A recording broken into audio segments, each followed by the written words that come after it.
A cop ripped a black woman's skirt. Wait until you see what federal prosecutors did to him. Hello, everyone. Before we begin today's video, I need your help. We've noticed that the channel is losing traction, and subscribing is one of the best ways you can help us. It's quick, free, and allows us to continue bringing you great content. Your support means everything. Let's keep this channel growing collectively. Where are you watching from? Drop your city or country in the comments below. Thank you very much. Now, let's get back to the story. Stop resisting! The words cracked through the summer air like gunfire. Asphalt heat shimmered, sirens wailed somewhere too close, and a crowd began to form, phones raised, hearts racing. A black woman in a navy skirt and white blouse stood frozen beside her car, her voice calm but trembling. "Officer, I haven't done anything." He didn't listen. He didn't even look at her face. The rip came next, quick, violent, a sound that split the day open. "Toa," gasps erupted. Someone shouted, "That's assault!" But the officer's jaw only tightened, like pride was armor. And yet, in less than an hour, he would be the one stripped bare by the very system he thought would protect him. Before we continue, where are you watching from? Drop your city or country in the comments below. And if you believe in dignity and justice, hit like and subscribe. These stories spark change, and we're glad you're here. Now, back to what happened on that street in Atlanta, the 14th of July 2025. Her name was Dana Miles, 41 years old, civil rights attorney, calm, brilliant, unarmed. She had just left a courthouse where she'd argued a discrimination case and stopped for coffee on her way home. The body cam would later reveal she wasn't speeding, wasn't erratic, wasn't even talking on the phone. She was simply there. Wrong place, wrong color. Officer Rick Denvers, 38, pulled her over for a vehicle inspection. His tone was curt before she even spoke. "License and registration." Dana handed them over, polite, measured. "You know why I stopped you?" he asked. "No, sir," she replied. He leaned closer, eyes narrowing. "You people always play innocent?" The dash camera caught her blink slow, deliberate like a woman calculating the cost of silence. "You people?" she repeated softly. He didn't answer. Instead, he told her to step out of the car. When she hesitated, he grabbed her wrist. The crowd's murmurs thickened. "She's a lawyer," someone whispered. But to him, that didn't matter. Power was its own blindness. As he pulled her from the car, the edge of her skirt caught on the door latch and tore clean down the seam. The world stopped for a second. Her dignity ripped, exposed, yet still intact in the way she straightened her back. No scream, no chaos, just the cold awareness that this moment would not end here. Somewhere behind the yellow tape that hadn't yet been set up, a teenager filmed everything. The footage would hit 2 million views by nightfall. And while Officer Denvers barked orders to stay back, Dana looked at him with a steadiness that made even the bystanders hold their breath. Because she wasn't just thinking about her torn clothes, she was memorizing every word, every motion, every injustice. She knew the law better than he knew his authority, and she knew exactly who to call when the time came. It wouldn't be the police. It would be federal. Justice was on its way, and this time it would arrive wearing a badge he couldn't outrank. The sound of the rip still echoed in Dana's head long after the officer shoved her toward the curb. Heat rose off the asphalt, sirens swelled in the distance, and somewhere a child was crying. She stood straight, her skirt torn to her knee, her dignity somehow untouched. "Do not move," Officer Denvers barked, his voice clipped and shaking, the kind of tone that reveals fear pretending to be authority. Dana did not flinch. She watched him pace, one hand on his radio, the other resting near his holster. A woman from the crowd shouted, "She did nothing wrong." He ignored her. Another man began to film, his phone trembling. The officer turned on them. "Back up or you will be detained too," the crowd murmured, a ripple of disbelief spreading like heat across the pavement. In the corner of her vision, Dana saw the red recording light of a teenager's phone. She did not speak, but she held her chin high and whispered, "Keep that rolling."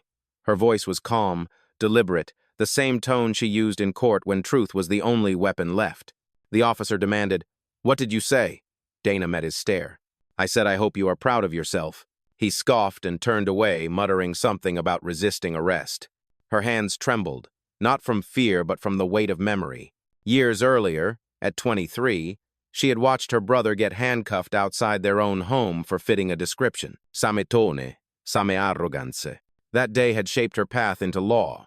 And now, Here it was again, full circle. A second officer arrived, younger, uncertain. He whispered something to Denvers, but the first officer waved him off. "She's playing lawyer," he said. The younger one hesitated, glancing at Dana's car where her legal badge still sat on the dashboard in plain view. He swallowed hard. "Sir, maybe we should check her credentials." Denvers glared. "I said handle it." But before he could step closer, a voice cut through the chaos, crisp and authoritative. "That is enough." Everyone turned. A woman in a dark blazer approached, flashing a badge that glinted in the sunlight. "Agent Morales, Federal Civil Rights Division," she announced. The crowd fell silent. Dana blinked, recognizing her immediately. They had worked together on a discrimination case 2 years earlier. Morales spoke firmly. "This stop is over. Turn off your body camera." "I am taking custody of this scene," Denvers stammered. "You cannot interfere, ma'am." Morales stepped closer, her voice steady as stone. "You assaulted a federal attorney under color of law. That means my office has jurisdiction." The second officer froze. The color drained from Denvers's face. Dana exhaled slowly, the weight of humiliation replaced by something sharper vindication. Morales turned to her gently. "Miss Miles, you are safe now." Dana nodded once, her voice low but strong. "No, not yet. Record everything. I want him charged." Morales gave a short nod and spoke into her radio. "Dispatch. Confirm internal affairs and federal prosecutor liaison en route." The words hung heavy in the humid air. For the first time, Denvers looked small. His posture collapsed, his power deflated. Around them, the crowd began to clap, not loud, but steady, like justice breathing for the first time in a long while. Dana did not smile. She simply said, "This is not over. It is only beginning." And somewhere behind the flashing lights, a truth was already on its way to court. The following morning, the headlines spread across every major network. Federal attorney assaulted during traffic stop. The footage had gone viral overnight. 10 million views in 8 hours. No filters, no edits, just raw injustice captured under the harsh summer Sunday. At 7:30 a.m., Dana Miles sat in a small office inside the federal building, her hands clasped around a cup of untouched coffee. The same calm that had steadied her on that street now filled the room like quiet thunder. Across from her, Agent Morales was reviewing the preliminary report. Internal Affairs is on site. The U.S.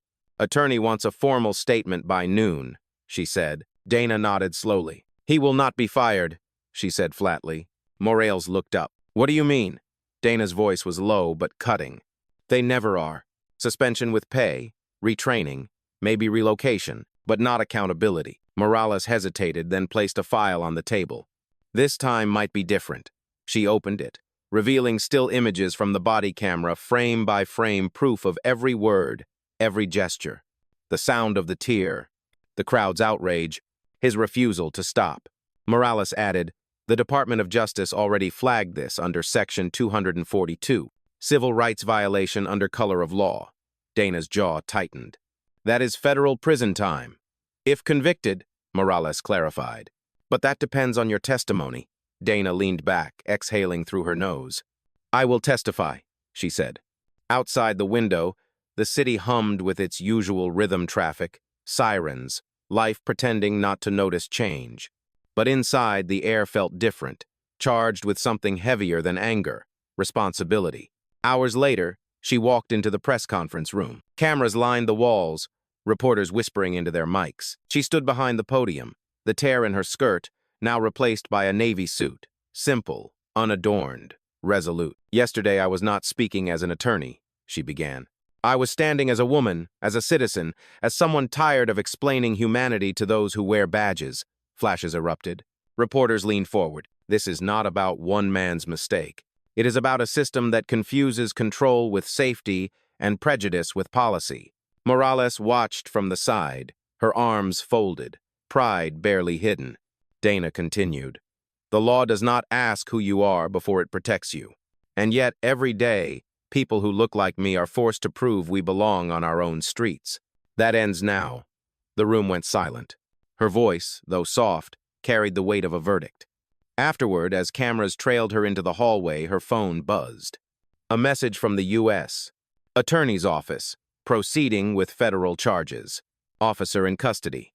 She stopped walking, letting the words settle. For a brief moment, she closed her eyes, not in relief, but in reflection. Justice had moved faster than she expected. Morales caught up to her, lowering her voice. He confessed.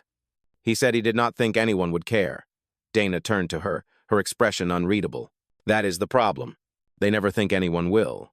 As she stepped outside into the morning light, reporters shouted questions, cameras flashing. She did not answer. She looked up at the courthouse across the street and whispered, "You took my dignity in front of the world. Now the world will watch me take back the law." The door closed behind her, but the echo of her words lingered steady, final, and unforgettable. By Friday morning, the courthouse in downtown Atlanta was surrounded by news vans and protesters, holding signs that read, "Justice for Dana" and "Accountability has no badge." The air was thick with tension, but also with something new hope. Inside the federal courtroom, the fluorescent lights hummed above a crowd that had gathered to witness what few believed would ever happen. Officer Rick Denvers sat at the defense table, his uniform replaced by a gray suit that did not fit as neatly as his old authority once had. His hands twitched when the bailiff called the session to order. Across the aisle, Dana Miles entered flanked by two federal prosecutors. Her posture was calm, unflinching. The same woman who had been humiliated in the street now stood at the heart of the justice system she had sworn to defend. When the judge asked her to take the stand, she walked with deliberate grace. No music, no speeches, just the sound of heels on tile and a silence that could have cracked glass. "State your name for the record," the clerk said. "Dana Rochelle Miles," she replied clearly. "Occupation: federal civil rights attorney, Department of Justice." A murmur rippled through the courtroom. Even the judge paused, realizing the gravity of what had been set in motion. The prosecutor began, "Miss Miles, please describe what happened on July 14th. She did not dramatize it. She did not have to. Her words were simple, precise, each one weighted with truth. I was stopped without cause. I was ordered out of my vehicle. When I questioned the legality of the search, the officer responded with aggression. He physically restrained me and, in the process, ripped my clothing. I was humiliated in public, but I remained silent because I knew the law would speak louder than my anger. The jury watched her closely, their eyes shifting between her composure and the man who now refused to lift his head. The defense attorney tried to object, claiming the stop was procedurally valid. The judge overruled him. "Continue," she said. Dana reached into a folder and produced a still frame from the body camera footage the exact moment of the assault. The image filled the courtroom monitor. Gasps followed. Morales, seated behind her, kept her gaze steady. Dana spoke again, softer now. "This is not about me alone. It is about every citizen who fears that their rights mean less than someone else's uniform." The prosecutor nodded and asked, "What do you want from this court?" Dana's eyes met the jury's. "Not revenge. Accountability. Because the day the law bends to bias, we no longer have a nation, we have an excuse." The judge called for a recess, but no one moved. Even Denvers remained frozen, as if his world had finally caught up to his choices. As Dana stepped down from the stand, cameras flashed, and whispers filled the room. Morales leaned close and said quietly, "You just changed everything." Dana looked back at the judge's bench. "No," she said, "the truth did." Outside the courthouse, chants erupted, steady and powerful. "We see you, Dana! We stand with you!" Reporters surged forward, but she kept walking, her face unreadable, her steps certain. For the first time in years, the justice system felt alive again, not as an institution but as a heartbeat, and it was echoing her name. By the second week of hearings, the nation was watching. Cable networks ran live coverage, social media exploded with debates, and the words "equal under law" trended across every platform. What began as one act of humiliation had turned into a movement. Inside the courtroom, the tone had shifted. The defense no longer tried to deny what had happened, only to explain it away. Officer Denver sat hollow-eyed, staring at the table as witnesses took the stand one by one. A forensic analyst confirmed the body camera footage was authentic, unedited, and time-stamped. A bystander described the moment Dana's skirt tore and how she stood her ground with silence instead of fear. Then came the teenager whose video had gone viral. His voice trembled at first, but Dana gave him a reassuring nod. "I filmed because no one else was doing anything," he said. "She told me, keep that rolling, so I did." The courtroom absorbed every syllable. The prosecutor looked toward Dana. "That was the moment you knew?" she answered. "That was the moment I decided that fear would not have the last word." Outside, the crowd chanted her name again. Inside, the defense tried one last move. They called Denvers to the stand. The room tensed as he walked slowly to the witness chair, his hands trembling. The defense attorney asked, "Officer Denvers, what were you thinking that day?" He stared at the floor. "I thought she was being difficult. I thought she was someone trying to make me look bad." The prosecutor rose immediately. "So you saw her as a threat, not because of her actions, but because of who she was." Silence. Then a quiet, "Yes." The word hit the courtroom like a verdict. Cameras clicked. Dana's face remained calm, but her fingers tightened on the table edge. The prosecutor pressed on. "You have served 11 years on the force. How many times have you stopped someone for the same so-called inspection?" Denver swallowed hard. "None." "So this was personal." Another pause. "Yes." The prosecutor turned to the jury. "Ladies and gentlemen, this case is not about one bad stop. It is about a pattern, a culture that told this man he could act on prejudice and call it protocol." The judge ordered a recess, but the energy in the room refused to settle. Reporters rushed out to broadcast every word. As Dana stood to leave, Morales whispered, "He admitted it." "That is it." Dana shook her head. "No, it is more than him. This has to reach the department, the policy, the training, the silence." Later that evening, back at her office, stacks of letters awaited her messages from women across the country, lawyers, teachers, mothers, strangers who saw themselves in her story. Some wrote of anger, some of healing, all of hope. She read each one, the words blurring through tired eyes. Then she looked up at the framed quote on her wall. "Justice is not loud. It is lasting," she whispered. "Then let it last." The next morning, the final day of trial, she walked through the courthouse doors, knowing this was no longer her fight alone. It was every person who had ever been told they did not belong and finally had proof that they did. The final day of the trial began with the sound of rain against the courthouse windows, soft but relentless, like the world itself was holding its breath. Reporters crowded under umbrellas outside, their voices muffled as the live feeds rolled. Inside, the courtroom felt heavier than ever. Every seat was filled, every gaze fixed on the front where justice waited to take its final shape. Dana sat beside the prosecutors, her hands folded on the table. She wore no jewelry, no bright colors, only a quiet strength that drew the room toward her. When the judge entered, everyone rose, the shuffle of chairs echoing like thunder under marble. "You may be seated," the judge said. And with that, the verdict proceedings began. The foreperson of the jury stood, a middle-aged woman whose eyes flicked briefly toward Dana before reading the paper in her hand. "On the charge of civil rights violation under color of law, we find the defendant guilty." The words seemed to land in slow motion. A gasp rippled through the courtroom, followed by the sound of reporters typing furiously. Officer Denvers sat motionless, his jaw tightening as if the verdict itself was a sentence far heavier than any prison term. The judge continued, "Sentencing will be determined at a later date. This court acknowledges the extraordinary testimony of Miss Dana Miles and the evidence presented by the Department of Justice." The gavel struck once, but the sound lingered in the air, sharp and final. Morales exhaled beside Dana, whispering, "It is done." Dana's reply was almost a whisper, "It has only begun." She turned her gaze toward Denver's. He would not look up. For the first time, his silence did not hold power.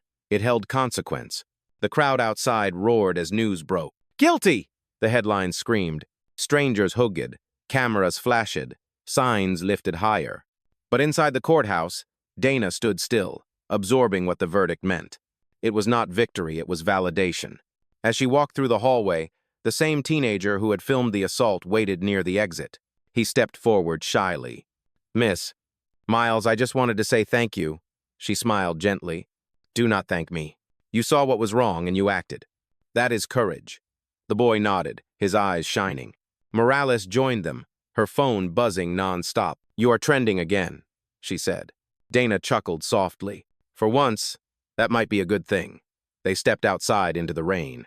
Reporters swarmed immediately, microphones stretched out. "Miss Miles, how do you feel?" one asked. She paused, then spoke clearly for the cameras. Today was not about punishment.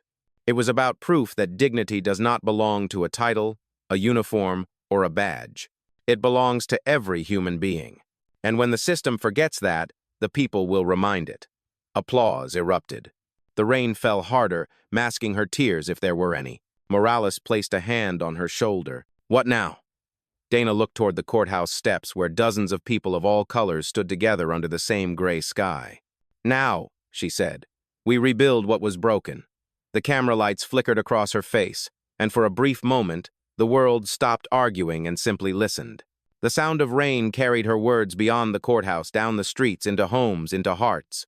Justice had spoken, and this time, it was loud enough for everyone to hear. The storm had passed by evening, leaving behind streets that glistened under amber lights, and a city humming with the aftershock of justice. Dana sat in her office overlooking the skyline, papers spread across her desk, the verdict headline looping silently on the television screen in the corner. Guilty under federal law, the caption read. But Dana was already thinking past the verdict. Her reflection in the window looked tired but unbroken. Morales entered quietly, carrying 2 cups of coffee. You should rest, she said. Dana smiled faintly. You know I will not. Morales handed her the coffee anyway. The department is forming a task force, she said. They want you to lead it. Dana looked up, surprised. A task force? Morales nodded. Civil Rights Enforcement and Accountability Initiative. Your case sparked it. Dana leaned back in her chair, absorbing the weight of those words. You think this will change anything? Morales met her eyes. It already has. Outside, thunder rolled far in the distance, not threatening but reminding. Dana turned to her computer, opening the folder labeled Reform Drafts. It was something she had started years ago, a framework for systemic change that had never been approved. She began typing again, her fingers steady. Policy Reform Proposal, Mandatory Federal Oversight for Excessive Force Investigations, she dictated softly. Morales watched her work in silence. You never stop, do you? She asked. Dana shook her head. Justice does not sleep. Neither can I. Hours passed until the city lights faded into dawn. The next morning, Dana stood before a committee of federal officials in Washington, D.C. The same composure she had carried in the courtroom followed her into the conference chamber. A senator leaned forward. Miss Miles, your case has reignited national conversation. What do you propose we do next? Dana's voice was calm but firm. We cannot legislate morality, but we can legislate accountability. Officers must be trained not only in procedure, but in perception, the awareness that bias is not invisible. It is learned, and it can be unlearned. We need reform not just in rules, but in culture. Murmurs of agreement filled the room. Another official asked, And what role do you see for yourself in this initiative? Dana paused, choosing her words carefully. I am not here for power. I am here for permanence. I will build something that outlives outrage. The senator nodded. Then let us begin. After the meeting, as she stepped into the corridor lined with flags and portraits, Morales caught up with her. You just made history again, she said. Dana smiled softly. History is not made in moments. It is made in maintenance. Reporters waited outside, shouting questions about the new program, about Denver's, about what came next. Dana simply said, This is not revenge, it is repair. Later that night, as she returned to Atlanta, she drove past the intersection where it all began. The light turned red, and she stopped, staring at the same street lamp that had once witnessed her humiliation. She rolled down her window, letting the cool air wash over her. You took my voice that day, she whispered, but I turned it into an echo. Then the light turned green and she drove forward, leaving behind not the pain but the proof that change, once awakened, could never be silenced again. 6 months later, the task force that had begun as a press release had become a movement with its own gravity. Dana Miles, now appointed as director of the Civil Rights Enforcement and Accountability Initiative, sat in a room filled with case files, reports, and young attorneys eager to follow her lead. The walls were covered with timelines and photographs from cities across the nation, Minneapolis, Louisville, Phoenix, New York, each one representing a story like hers, each one demanding closure. The air buzzed with purpose and exhaustion. Morales entered with a folder stamped, Confidential. We have another one, she said quietly. Dana looked up. Another case? Morales nodded. Video from Chicago. An unarmed teenager. Same pattern. Dana's face hardened. Send it to the Department of Justice Review Board. We will not let this one disappear. Morales smiled faintly.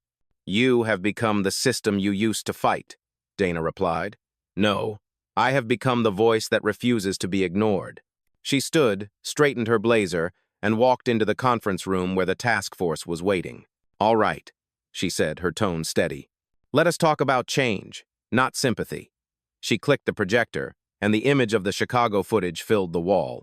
Gasps filled the room, anger too familiar to be fresh. Dana continued, This is why we do what we do. Not for the cameras, not for politics, but because silence costs lives. Her team nodded, taking notes, their eyes reflecting the same fire that had once driven her alone. Hours later, when the meeting adjourned, Dana lingered in the empty room. The lights hummed softly, the city beyond the window alive with the noise of progress and protest intertwined. Morales reappeared at the door. You know, you could have taken a higher office by now, she said. You could be sitting behind a desk in D.C., writing policies instead of chasing them. Dana smiled faintly. Change does not come from the top. It rises from the ground. She turned off the projector and looked back at the wall, now blank. And I am not done digging. Later that night, she met with the Attorney General, who congratulated her on the initiative's impact. Public trust in law enforcement has increased for the first time in a decade, he said. You have done what no committee could. Dana shook his hand. Public trust is not a number. It is a heartbeat. It can stop if we stop listening. The Attorney General nodded solemnly. As she left the building, reporters waited again, asking if she was proud of what she had built. She stopped, the cameras flashing, the wind whipping her hair across her face. Pride is for monuments, she said. We are building movement. The next morning, her office received a handwritten letter from a retired police captain. It read, You made me see what I refused to see. Thank you for making me unlearn. Dana placed it on her desk, right beside a photograph of her brother, the one who had once been handcuffed in front of their house. She whispered, We are not done yet. And as dawn broke across the skyline, the light filled her office with a warmth that felt less like victory and more like continuation. The fight had changed shape, but it was far from over. 1 year after the verdict, the name Dana Miles had become synonymous with reform. Universities invited her to speak. News outlets quoted her in headlines, and communities across the country launched their own accountability initiatives modeled after hers. Yet fame had never been her goal, and it weighed on her like armor she had not asked to wear. On a quiet October morning, she returned to Atlanta for the first anniversary of the trial. The courthouse steps were draped with banners that read, 1 year of accountability, and hundreds gathered to honor the progress that had begun on that same street where she once stood humiliated. Morales greeted her at the base of the stairs. You ready for this? She asked. Dana gave a small nod. As ready as anyone can be to relive the worst day of their life. Cameras flashed as she climbed the steps, the hum of reporters mingling with chants of, Justice is still alive. She reached the podium and looked out over the crowd, her eyes scanning faces of every color, every background. A year ago, she began, her voice steady. I stood here as a victim of power. Today, I stand as a witness to progress. Applause rolled like thunder, she continued. But let us be clear, justice is not an event. It is an endurance. It does not live in headlines or verdicts. It lives in the choices we make when no one is watching. Her words cut through the air like truth unshaken by time. She paused, letting the silence carry their weight. Behind her, the courthouse doors opened and several new recruits from the Atlanta Police Department stepped forward, each wearing a small pin that read, Serve without bias. Morales leaned close and whispered, That is your legacy walking out of those doors. Dana looked back, her expression softening. Then let them walk far. The ceremony continued with speeches and music, but Dana drifted away for a moment, stepping toward the street where everything had started. The asphalt was repaved now, clean, almost anonymous, as if the city itself had tried to erase the memory. She knelt, touching the edge of the curb where her life had changed. Do you still think about it? Morales asked quietly from behind. Dana nodded. Every day, but not with anger anymore. With purpose. They stood there as the crowd behind them began chanting again, the sound rising like a wave. Dana turned toward them, lifting her hand. Keep marching, she called out. Keep filming. Keep holding the line. Because the moment you stop watching, injustice starts breathing again. The crowd erupted, their voices merging into one roar of solidarity. Later that night, when the square had emptied and the lights dimmed, Dana sat alone on a bench across from the courthouse. A young woman approached hesitantly. "Miss Miles, I'm joining the task force next month," she said. "I just wanted you to know you are the reason I applied." Dana smiled, tired but proud. "Then promise me one thing," she said. "Do not become what you fight." The woman nodded and walked away. As the clock struck midnight, Dana looked up at the courthouse once more. It no longer felt like a battlefield. It felt like proof that even the most broken places can become monuments to change if someone refuses to walk away. 2 years later, the weight of Dana Miles's name carried across the nation, no longer as a story of tragedy but as a blueprint for transformation. The Civil Rights Enforcement and Accountability Initiative had expanded into every state, producing measurable results. Use of force incidents had dropped, internal reviews had doubled, and departments once resistant to change were now requesting federal collaboration. Yet behind every statistic was the same woman who had once stood on a street corner, humiliated, calm, and waiting for justice to arrive. On a spring morning in Washington, D.C., Dana walked through the polished halls of the Justice Department where a press briefing was about to begin. Reporters filled the chamber, their voices blending into a low hum. Morales walked beside her, now deputy director of the initiative, holding a folder marked National Standards Proposal. "You know this is going to be the hardest one yet," Morales said quietly. "Federalizing accountability means challenging every badge in the country." Dana stopped at the podium, her gaze firm. "Then it is the right one." Cameras flashed as she stepped up to speak. "Good morning," she began, her tone clear and deliberate. 2 years ago, accountability was treated as punishment.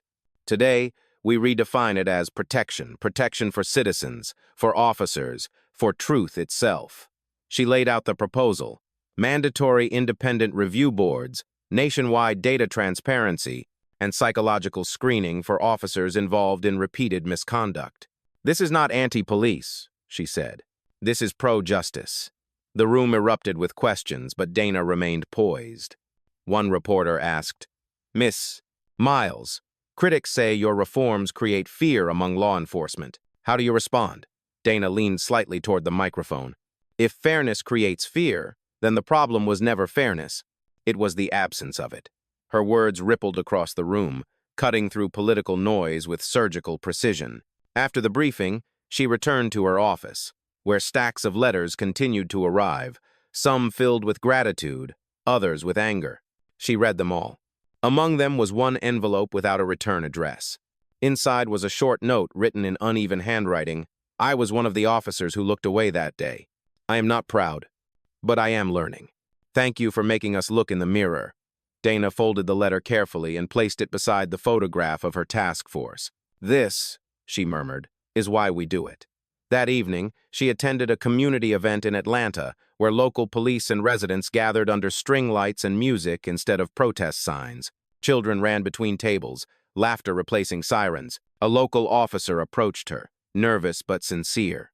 "Miss Miles," he said, "your work changed how we train. We do not see citizens as threats anymore. We see them as neighbors." Dana smiled softly. "That is all I ever wanted." As the night deepened, Morales joined her by the railing overlooking the city skyline. "You know," she said, "I think your story is finally complete." Dana shook her head. "Justice stories never end. They evolve." The wind carried her words across the crowd, blending with music and conversation. Somewhere in that sound was the echo of her first stand, the one that changed everything not because she fought louder, but because she refused to lower her voice. And for the first time, the nation listened. 3 years after the trial, Dana Miles's movement had matured into a cornerstone of national reform. The Civil Rights Enforcement and Accountability Initiative now operated in partnership with the Department of Justice, universities, and community leaders across the country.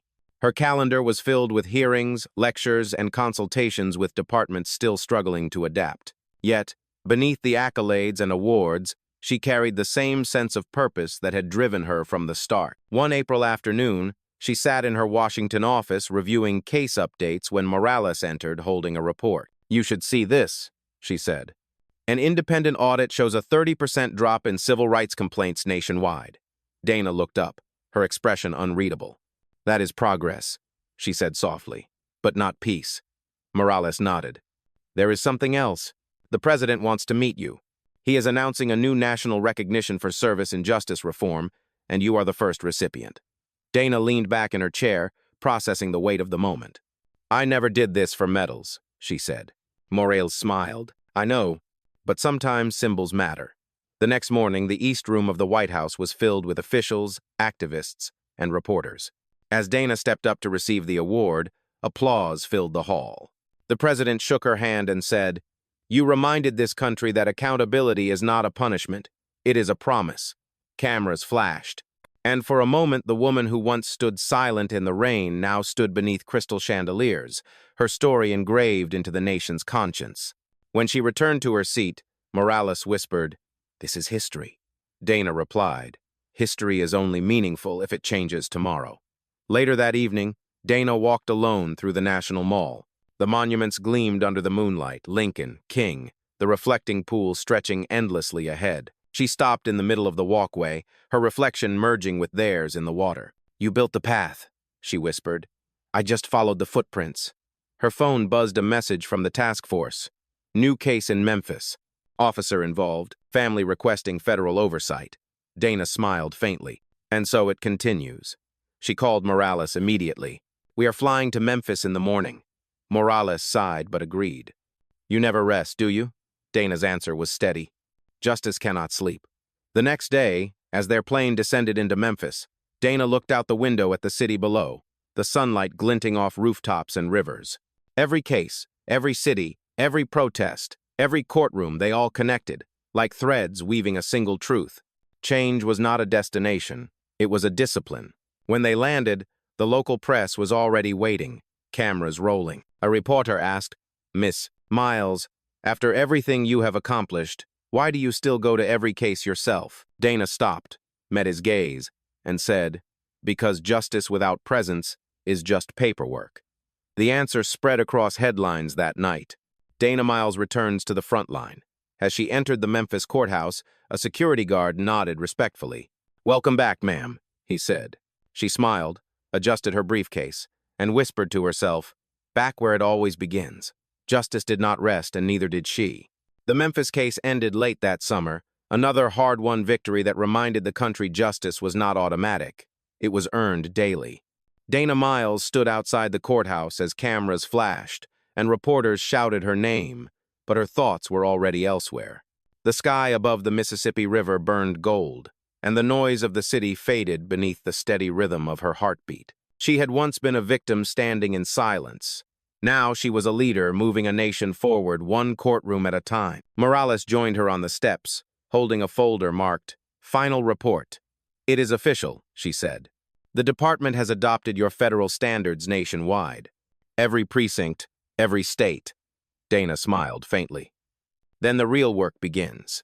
Morales shook her head with admiration. "You never stop, do you?"